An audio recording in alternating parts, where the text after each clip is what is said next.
The night cracked open with sirens and red lights flooding the quiet street. But what cut sharper than the alarms was her voice. Karen's shriek ripping through the air like glass shattering. She wasn't screaming out of fear or grief. No. She was screaming at the paramedics. Can you believe that? EMTs were kneeling beside an old man gasping for breath, and this woman was yelling at them to move their ambulance because it blocked her driveway. Unbelievable, muttered one of the neighbors, peeking from behind their blinds. I swear you could feel the air get heavier, sticky with tension, as Karen stormed out in her robe, hair flying, pointing like she owned the whole damn street. You can't park here, she screeched, her voice cracking. This is my driveway. Move that thing before I call the homeowners association. The EMTs didn't even look up at first, too focused on pressing oxygen to the old man's lips, shouting vitals back and forth, the sound of their gloves snapping tight against their wrists. But Karen kept pacing, stomping on the pavement, her slippers smacking hard, making this surreal rhythm against the night. Ma'am, please, one EMT finally said, sweat dripping down his temple. We're in the middle of a medical emergency. And she laughed. I kid you not. She laughed. This sharp, bitter sound that sliced through the night. Medical emergency. On my property line. Not my problem. The neighbors started gathering now, their whispers buzzing like flies. You could hear phones clicking on, recording. And thank God for that. I swear. My stomach turned just watching her circle like a vulture while that poor old man fought for air. He doesn't even live here. Karen snapped, arms crossed. Why should I suffer because some stranger can't take care of his health? That's when the twist started brewing. You see, the old man, he wasn't some stranger. He was the homeowners association treasurer. The same one who had been protecting Karen for years from fines and complaints. The one who made sure her illegal backyard pool never got written up. And she didn't even recognize him under that oxygen mask. The EMTs, patient beyond reason, kept working. But then Karen snapped. She reached out, actually reached for one of their arms and shoved him back. The crowd gasped so loud it was like thunder rolling through the cul-de-sac. Assault. Did she just? Someone whispered. The EMT staggered but steadied himself, holding his hands up. Ma'am, don't touch me. We're trying to save his life. But Karen was too far gone. Eyes wild, chest heaving. Move it or I'll make you move it, she screamed, jabbing her finger into his vest. And then came the flashing blue lights. 2 officers walked up fast, radios buzzing. The crowd parting like a wave. The air snapped cold. You could almost taste the electricity. Step back, ma'am. One officer ordered. Voice firm, deep. Karen spun toward them, arms flailing. Finally, arrest them. They're trespassing, blocking my driveway and... But the officer didn't blink. Ma'am, we've had 3 calls about you interfering with emergency medical personnel. Step aside. Her jaw dropped. Me? You're going to blame me? Do you even know who I am? That line. Classic Karen. Like her name was a badge. The officers moved closer. Slow but steady, and Karen, thinking she still had the upper hand, shoved at the EMT again. That was it. The officer grabbed her wrist, twisted it behind her back, and the crowd let out this collective "oh." Like a stadium reacting to a knockout punch. Stop resisting. The officer barked as the other snapped cuffs around her wrists. You could hear the metallic click echo in the night. Sharp and final. No. No. This is harassment. I'll sue all of you. My husband's a lawyer. She screeched, writhing like a trapped animal. But the crowd. They were eating it up. Phones high. Recording every second. Neighbors whispering. Finally she gets what's coming. The EMT she'd shoved just shook his head. His voice low. Steady.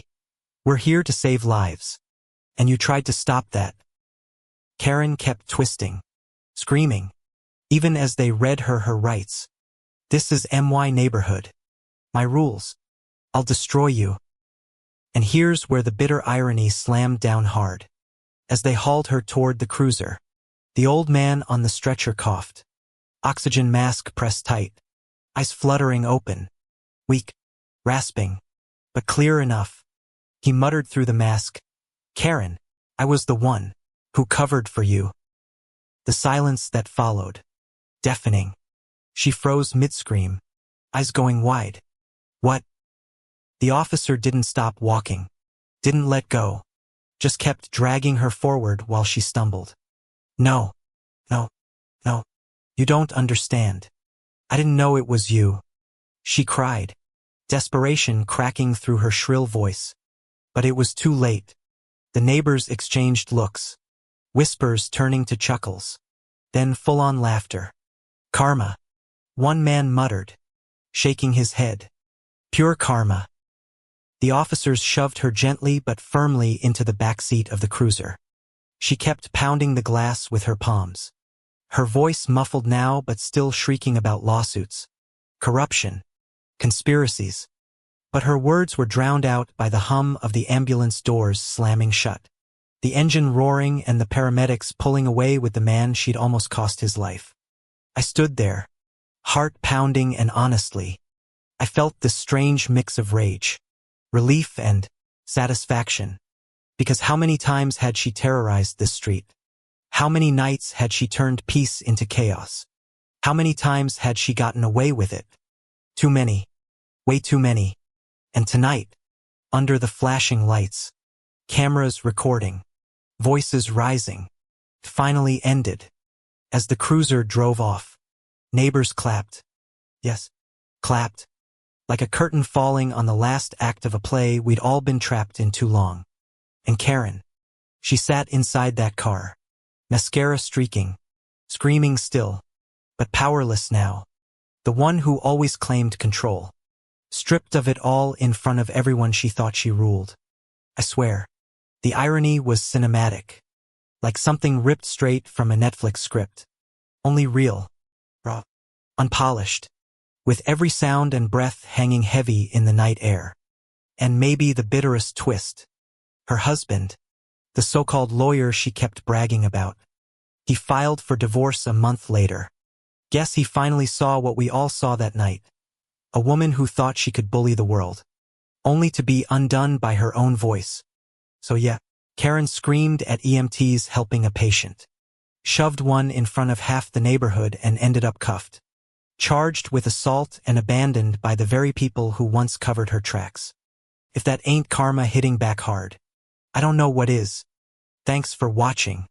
Don't forget to like, subscribe, and follow for more Wild Homeowners Association and Karen Meltdown stories. You won't believe this. I swear. If someone told me this was fiction, I'd laugh in their face. But nope, this mess was real. It all blew up one bright morning when Karen, the notorious HOA president, stormed into our quiet neighborhood like she owned the place. Again.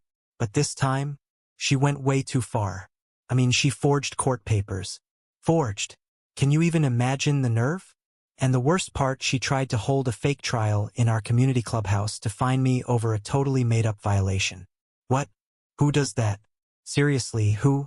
I remember sitting there, heart pounding like a drum in my chest, watching her strut around with that smug look like she'd already won.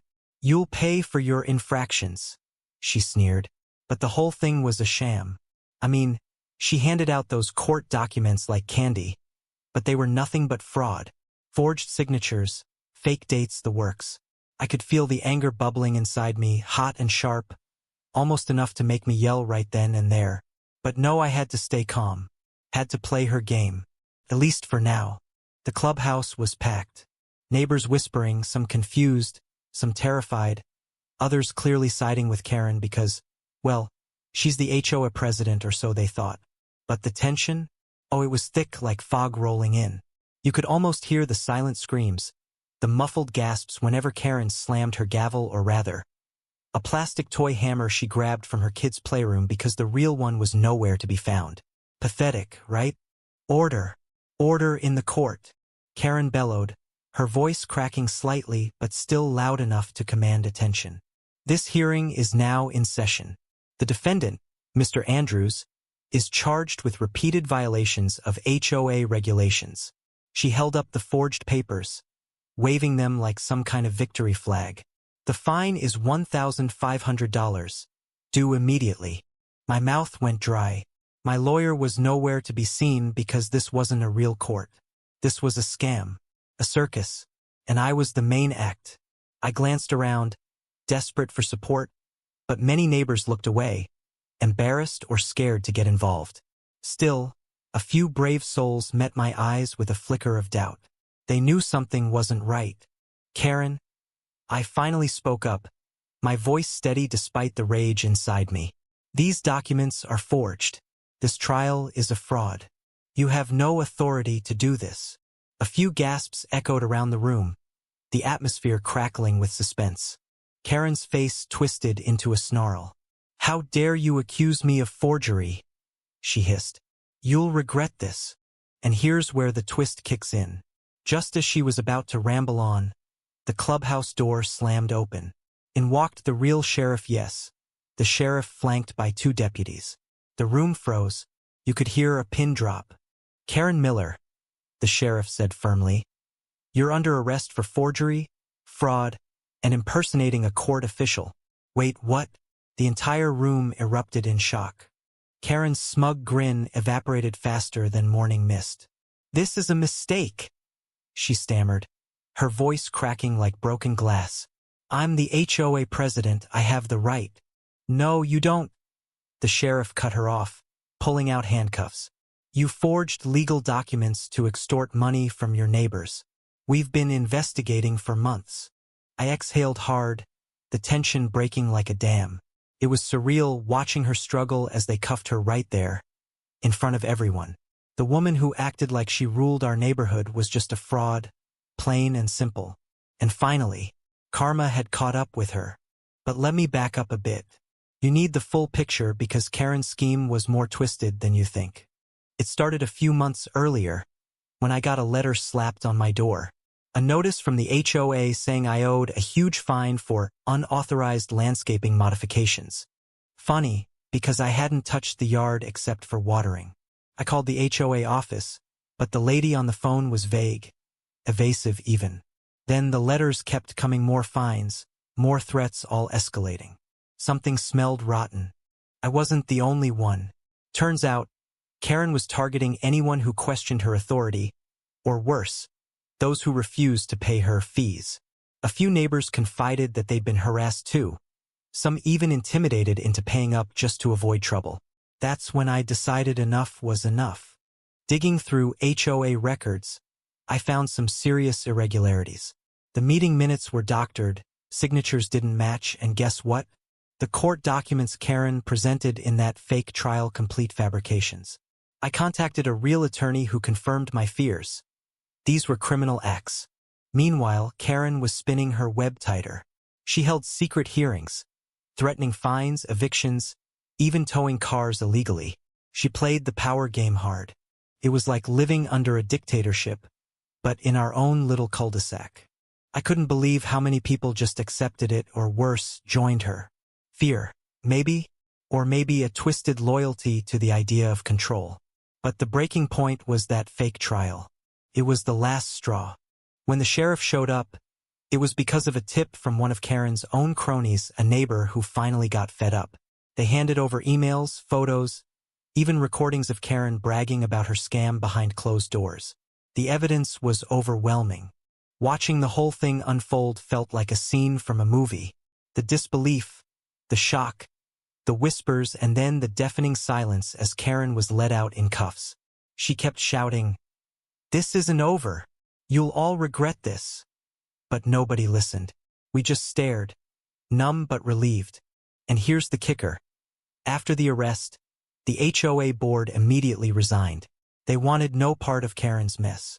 New elections were called, and finally, our neighborhood started healing from the chaos. People came forward with stories, and the community banded together to reclaim what Karen had stolen: our trust, our peace, and yes, our dignity. Looking back, it's wild to think how close we were to losing everything to one person's greed and lies. Karen's downfall wasn't just about legal justice, it was a reminder that power abused always comes with a price. And sometimes that price hits harder than anyone expects. I still get chills remembering that day. The fake trial, the forged papers, the dramatic arrest. It felt like watching a nightmare unravel in slow motion. But it also taught me something important. Don't let fear silence you. Speak up. Fight back. Because sometimes that's what it takes to make justice real. Even after Karen was taken away, the ripples from her fraud didn't just disappear overnight. There were lawsuits, oh yes, plenty of them. Neighbors banded together, filing suit against her and the corrupt HOA board for the chaos, stress, and outright theft she caused. The legal battle dragged on for months. But finally, justice wasn't just a word, it was real, cold, and undeniable. Karen had to pay back every dollar she tried to scam out of us, with interest and penalties. That money, it went straight into a community fund to repair the damage she left behind. The whole ordeal changed our neighborhood forever. No more whispered fears or silent threats. Instead, there was laughter again, kids playing outside, and neighbors chatting like they hadn't done in years. We rebuilt more than just fences, and Lonsway rebuilt trust. And for me, it was a powerful reminder that no amount of power or bluster can shield you from the truth. Lies and forgery can crumble like dry leaves in the wind when people stand together. Karen? Well, she's no longer HOA president, that's for sure. She's facing multiple charges, and with the lawsuits piling up, her reputation is beyond repair. Funny how someone so obsessed with control ended up completely powerless. I almost feel sorry for her. But some people have to learn the hard way that playing dirty doesn't pay off. Sometimes I wonder what went through her mind when those deputies slapped on the cuffs. Shock? Anger? Fear? Maybe all three. But one thing's clear. She didn't expect to get caught. And she certainly didn't expect her own community to fight back so hard. The whole thing was a roller coaster, from disbelief to anger, then to hope, and finally triumph. It's like we were trapped in a soap opera, except this one had real consequences. I've learned to never underestimate the power of standing up for what's right. And believe me, when your peace and your home are at stake, silence isn't an option. I still get messages from neighbors who say they were inspired to speak out because they saw what happened to Karen. That feels good. Like maybe, just maybe, sharing my story could help someone else who's stuck in a nightmare with their own Karen. So here's the deal: if you want to hear more stories like this, full of drama, justice, and that sweet taste of karma served cold, hit that subscribe button on my YouTube channel. Trust me, you don't want to miss the next lawsuit saga or the next HOA horror show. Sometimes the truth is stranger and way more satisfying than fiction. Thanks for sticking with me through this wild ride. Remember, never back down. Keep your eyes open, and if someone's forging court papers to fine you, call the real authorities and fight back. Because in the end, justice is louder than any forged gavel. She printed out official-looking warnings and stuffed them into his mailbox, thinking nobody would notice. My 19-year-old nephew, barely out of community college, stood in my kitchen with a citation in his shaking hand, accused of multiple HOA violations on a property we both knew damn well wasn't even under an HOA. That's when I knew someone was trying to ruin him before he even had a chance to start his life. Let me back up a second. My name's Jenna, and I've been living in the same red-roofed bungalow on Maple Ridge Lane for the last 12 years. Quiet street, mostly retirees, a few young families, and your occasional overzealous gardener who thinks the color of your mulch determines your worth as a human being. You know the type. Now, when my sister passed last spring, lung cancer, fast and cruel, my nephew Tyler came to live with me. He was sweet, soft-spoken, and probably too polite for his own good. I had just finished fixing up the guest house in my backyard, and it made sense to offer him a fresh start. He moved in with one duffel bag and this wide-eyed hope that maybe things would finally settle down. And for a while they did, until she got involved. Karen Fairbanks, HOA president in her own cul-de-sac 2 blocks over. Mind you, but always poking around ours like she ran this place too. Tall, stiff posture, lipstick always a shade too red, and a clipboard that may as well have been welded to her arm. She walked like her heels were allergic to dirt and talked like every conversation was a courtroom deposition. The first warning came a week after Tyler installed a hummingbird feeder. Unauthorized wildlife attractant in view of public road. It said printed in bold, with some knockoff HOA letterhead that made my stomach twist.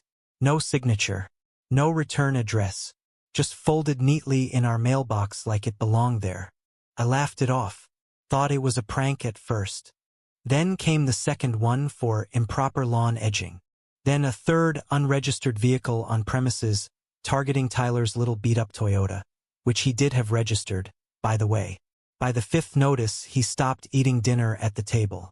I caught him one night in the guest house, lights off, just sitting there with the stack of fake citations in his lap, rubbing his temples like he was the one doing something wrong. That's when I lost it. "You didn't do anything wrong, Tyler," I told him, taking the papers from his hands.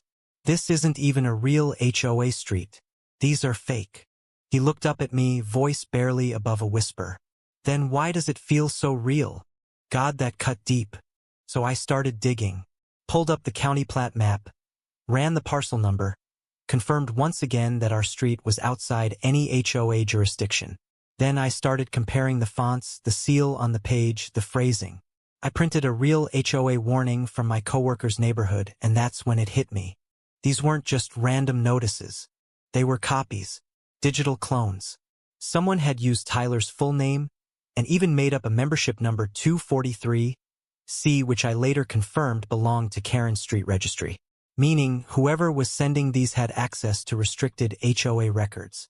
And only one person had both the motive and access. Karen. See, here's the thing. A few weeks after Tyler moved in, I caught her talking to my neighbor Joe, and on the curb, eyes locked on my backyard like she was measuring it with her mind. I remember her exact words. "He's too young to be staying there alone. Zoning's gotten too loose." Like it was her backyard. And now she was using HOA-style warnings doctored and targeted to scare him into leaving. Why? Because she didn't like the look of a 19-year-old black kid living next door in a neighborhood she thought was established. I didn't just see red, I saw fire. So I set a trap. I mounted a cheap motion camera near the mailbox. Tyler didn't know I didn't want to stress him more. I also slipped a tiny GPS tile under the flap of the next envelope that came, just in case. 3 days later, boom. I had her. Footage showed Karen, gloved hand, sliding an envelope right into the box at 5:43 a.m., wearing her little windbreaker and a visor like she was headed to a tennis match.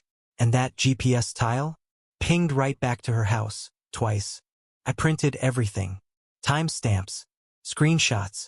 Brought it to Officer Daniels down at the precinct, an old friend from high school who'd gone the cop route instead of college. He took one look and whistled through his teeth. "She's impersonating an HOA board over a jurisdiction she doesn't control, accessing private records, and sending forged citations across mailboxes," he said. "That's federal, Jenna." "Wait, federal?" "Oh yeah." He nodded, tapping the desk. "Mail tampering and ID fraud. Using someone's full legal name to fake governance? That's more than petty harassment. That's a felony waiting to bloom." He sent it straight to the DA's office. But the twist? That wasn't even the end of it. Turns out Karen had done this before to 2 families over on Pinecrest Lane.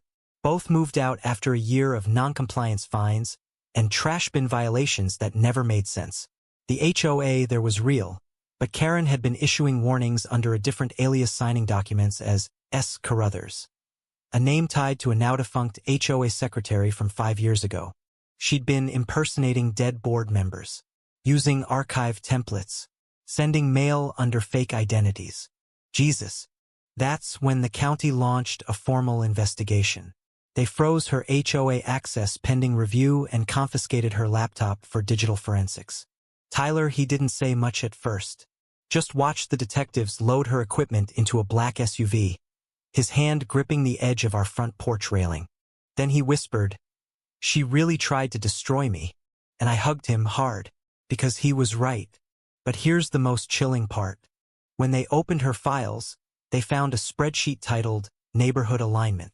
Tyler's name was on it. So were 10 others. All new. All renters or young homeowners. And next to each name, a red highlighted column, flagged non-conforming. Non-conforming. Tell me that's not the creepiest damn word you've ever seen in Excel. The hearing was quiet, too quiet. Karen sat at the far table, lips pressed into that thin, sour line she always wore like war paint. But today she wasn't in control. Today the judge was, and he didn't look too thrilled about seeing HOA warning citations typed on county-exempt property with no legal standing. When the DA's office laid out the evidence, the mail footage, the GPS pings, the forged digital signatures, the spreadsheet with the flagged column, Karen finally broke. Not with an apology, but with a sneer. I was protecting neighborhood standards, she muttered. Protecting from what? From kids like Tyler? From renters who plant sunflowers and hang hammocks and have the nerve to not be afraid of her? The judge didn't buy it either. She was formally charged with mail fraud, impersonation of a legal entity, and identity theft. The HOA itself issued a statement distancing from her actions. Tyler was offered a written apology and a sealed restraining order. But the part that hit Karen hardest? We sued. Yeah, you heard that right. Tyler filed a civil lawsuit with my full backing for defamation, emotional distress, and harassment. And he won. The settlement wasn't some life-changing millions, but it was enough for him to pay for university, move into a proper apartment, and finally start dreaming again. You should have seen his face the day that check came in. He didn't want revenge. He just wanted peace.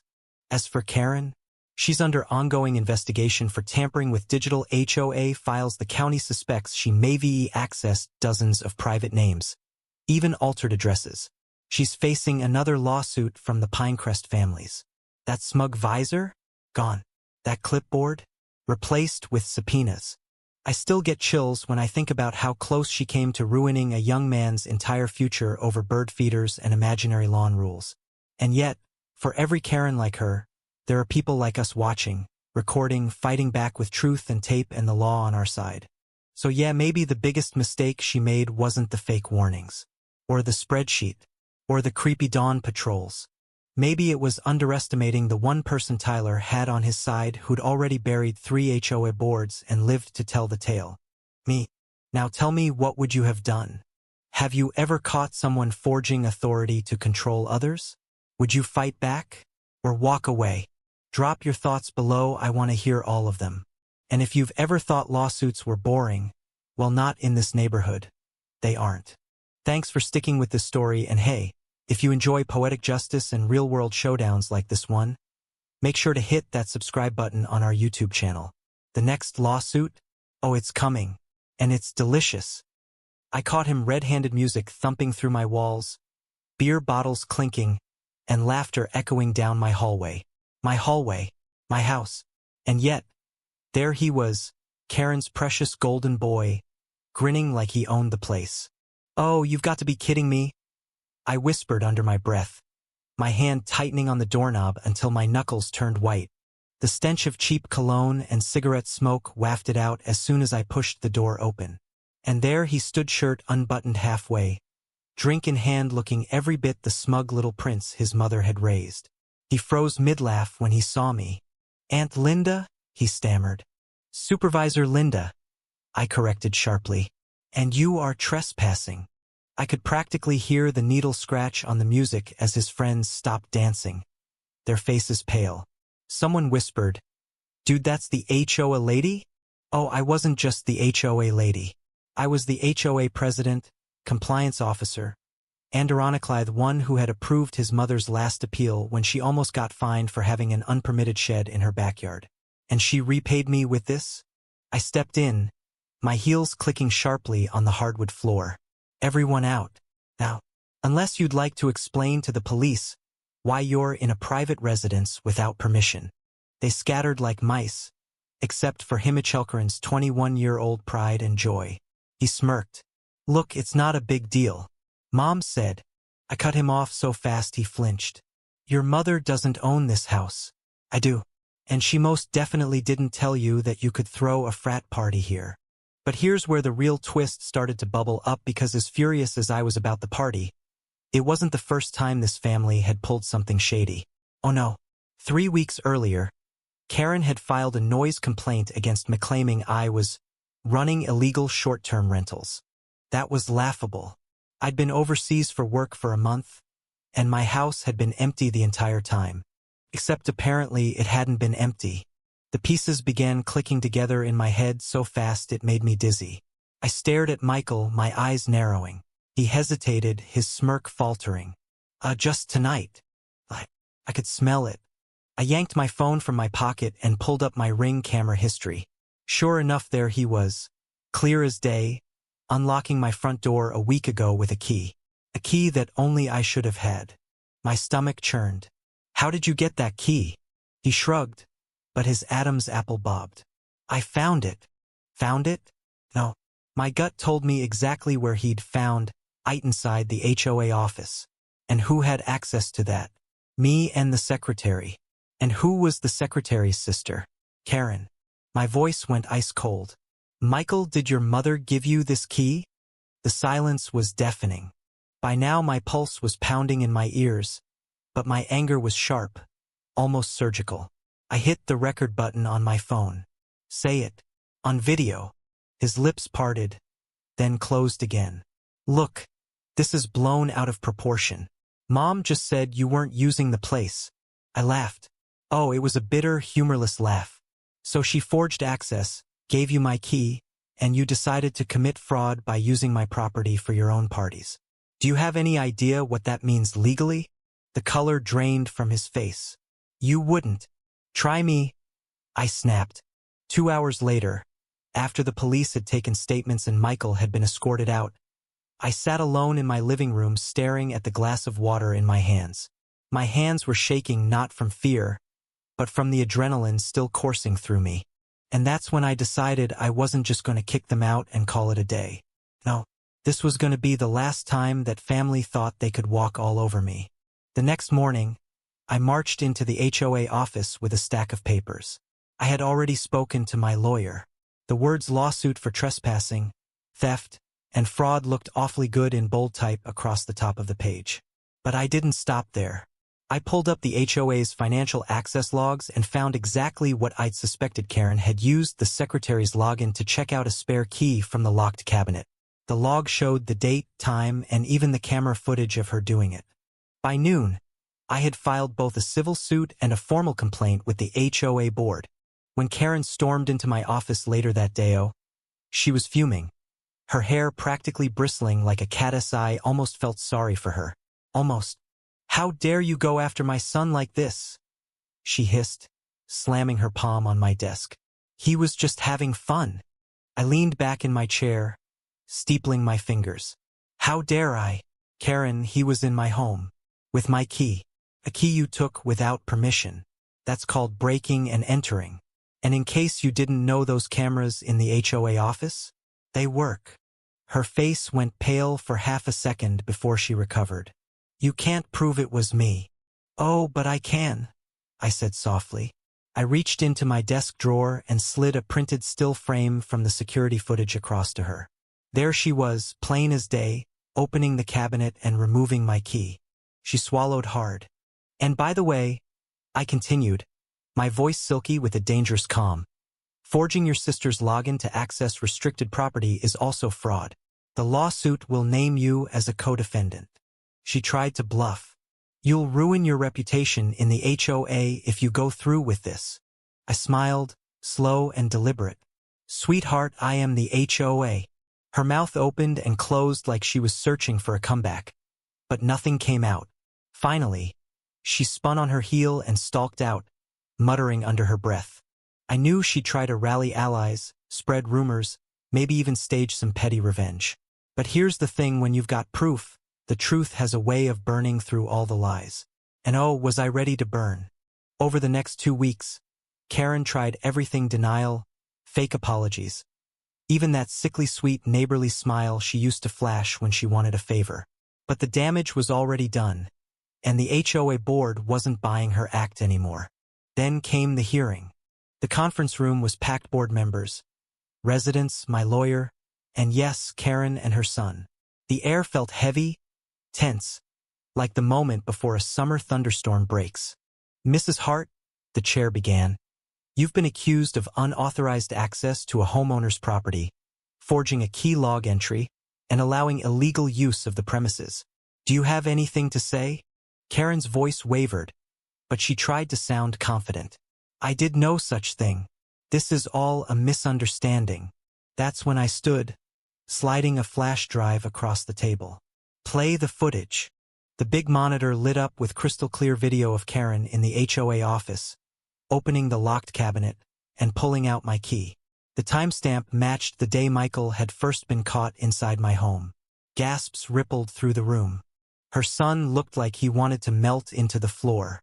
And the cherry on top, me lawyer produced a printed text conversation between Karen and her sister, recovered from a subpoena, where she bragged about how Linda will never know, and how this is payback for the shed incident. Every lie she'd clung to evaporated in seconds. The board voted unanimously to remove her from her volunteer position and impose the maximum fine allowed under HOA bylaws.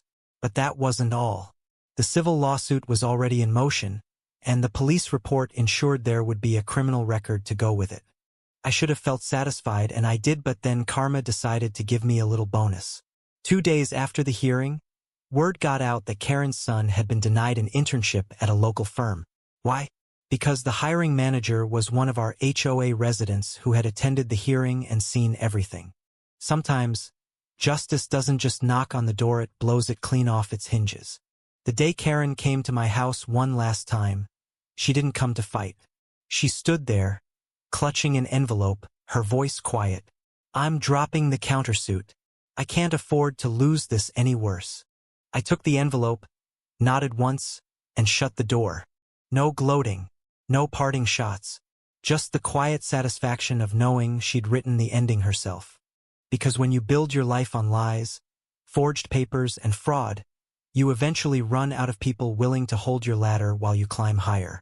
And when you fall, well, gravity does the rest.